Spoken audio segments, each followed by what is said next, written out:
और कर मूल, मूल कर मूले तू गोविंदा, मूल माने ये मूल जो है, यहाँ पे गोविंद का निवास होता है। तो माता सरस्वती, माता लक्ष्मी और गोविंद, इन तीनों का दर्शन करके अपने माथे में और आंख में लगाना चाहिए। ऐसा नियम हमारे ऋषियों मुनियों महात्माओं ने बनाया है। और उसके बाद सबसे पहले तो ये कर का दर्शन कर लें, फिर उठे और माता धरती को प्रणाम करें, उसके बाद में ही कोई कार्य प्रारंभ करना चाहिए। घर की माताओं को चाहिए कि बिना स्नान किए रसोई घर में कभी प्रवेश ना करें, क्योंकि जो घर की रसोई होती है उसमें माता अन्नपूर्णा का वास होता है। अन्नपूर्णा स्नान ध्यान करके ही रसोई में जाएं और कुछ बनाएं, क्योंकि यदि आप बिना स्नान किए हुए कुछ बनाती हैं तो आपके द्वारा बनाया हुआ जो भोजन है वो फिर ठाकुर जी के, भगवान जी के भोग लगाने के लायक वही लगाएं जो शुद्ध हो, जो सात्विक हो, वो भगवान को भोग लगाएं।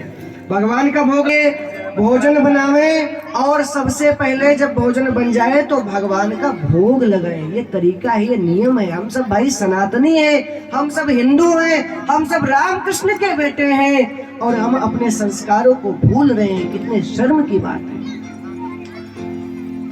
आए दिन घर में नई नई प्रकार की कला होती है, क्लेश होते हैं, क्यों ना हो। हमने अपनी संस्कार छोड़ दिया, हमने चोटी रखना छोड़ दिया, हमने धोती पहनना छोड़ दिया, हमने तिलक लगाना छोड़ दिया। तिलक लगाते हैं शर्म आती है, चोटी रखते हैं तो शर्म आती है हमको। भैया अपने धर्म आपकी तब रक्षा करेगा जब आप धर्म की रक्षा करोगे। धर्मो रक्षति रक्षितः। माता जानकी को जब रावण हरण करके ले गया है, माता जानकी अशोक के वृक्ष के नीचे बैठी हैं और रावण आता है, कहता है जानकी, अरे क्या रखा है उस वनवासी राम के पास जो तुम राम के गुणगान गाती हो? अरे तुम मुझे अपना स्वामी स्वीकार कर लो और मैं तुम्हें महलों की रानी बनाकर रखूंगा, किसी चीज की कमी नहीं रहेगी। रावण कहता है कि सारे बड़े बड़े देवता, इंद्र, ब्रह्मा, रावण इंद्र से कहता है इंद्र चल झाड़ू लगा।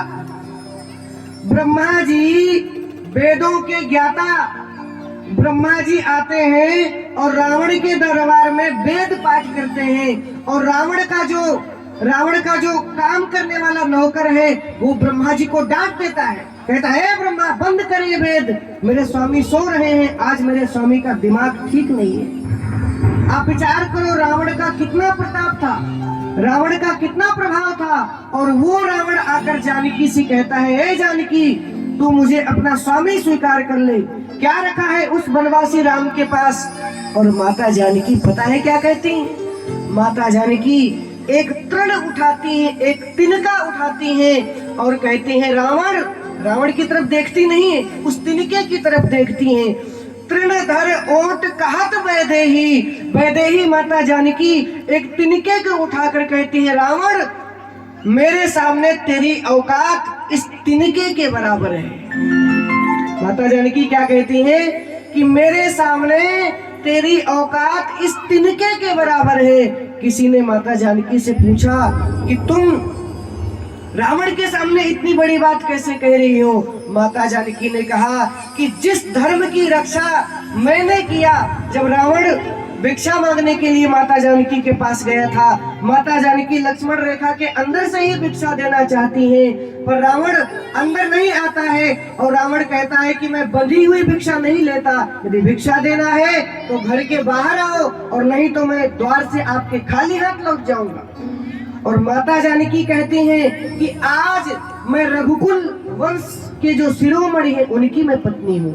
आज मेरे द्वारे से यदि कोई अतिथि, कोई भिक्षुक, कोई संत भूखा बिना भिक्षा लिए अगर वापस लौट जाएगा तो मेरा धर्म नष्ट हो जाएगा, रघुकुल की रीत चली जाएगी। और माता जानकी कहती हैं मैंने अपने धर्म की रक्षा करने के लिए, रघुकुल की रीत बचाने के लिए, जिस धर्म की रक्षा करने के लिए मैं उस लक्ष्मण रेखा को पार करके बाहर आई थी और मैंने रावण को भिक्षा दी थी। उसी धर्म के बल पर मैं कह रही हूँ, जिस धर्म की रक्षा मैंने वहां पर की थी वही धर्म मेरी रक्षा यहाँ पर करेगा। रावण मेरा कुछ नहीं कर सकता।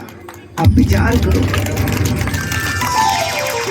धर्म में वो ताकत है, धर्मो रक्षित रक्षिकः। जब भाइयों बहनों, जब आप धर्म की रक्षा करेंगे तो निश्चित है आपका बाल बांका कोई नहीं कर सकता। धर्म आपकी रक्षा करेगा।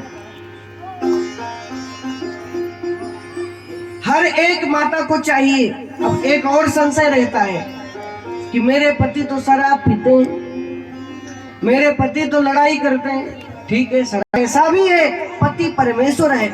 और एक बात मैं स्पष्ट कह दूं, जो माताओं का धर्म है, जो स्त्रियों का धर्म है, वो सबसे कठोर, सबसे बड़ा धर्म है। इनका धर्म कृपाण की धारा, कृपाण माने तलवार, तलवार की धार के ऊपर चलने के बराबर का धर्म एक पुत्री का है, स्त्री का है। क्यों? क्योंकि तुलसीदास ने कहा है कि पुत्री पवित्र किए कुल दो, सुजस धवल जग कहा सबको। जो पुत्री होती है उसके ऊपर दो दो कुलों का भार होता है, दो कुलों का भार होता है। एक अपनी मातृपक्ष, अपने मायके का, जिन माता पिता ने जन्म दिया है, एक उनके कुल का भार, और दूसरा अपनी ससुराल पक्ष वालों का भार। जो भाई है, हम सब हैं, उनका तो एक ही कुल का भार रहता है। पर जो हमारी माताएं बहनें हैं, उनका दायित्व तो सबसे अधिक होता है। दो दो कुलों का उनके ऊपर भार होता है कि नहीं? इसलिए माताओं को छूट भी बड़ी दी गई है। क्या छूट दी गई है? कि माताएं यदि कोई शुभ कर्म करती हैं, कोई अच्छा कार्य करती हैं, तो उसका सारा फल माताओं को। और यदि पति कोई शुभ कर्म करता है, कोई अच्छा कर्म करता है, तो पति के बिना चाहे आधा फल उसकी पत्नी को मिलता है।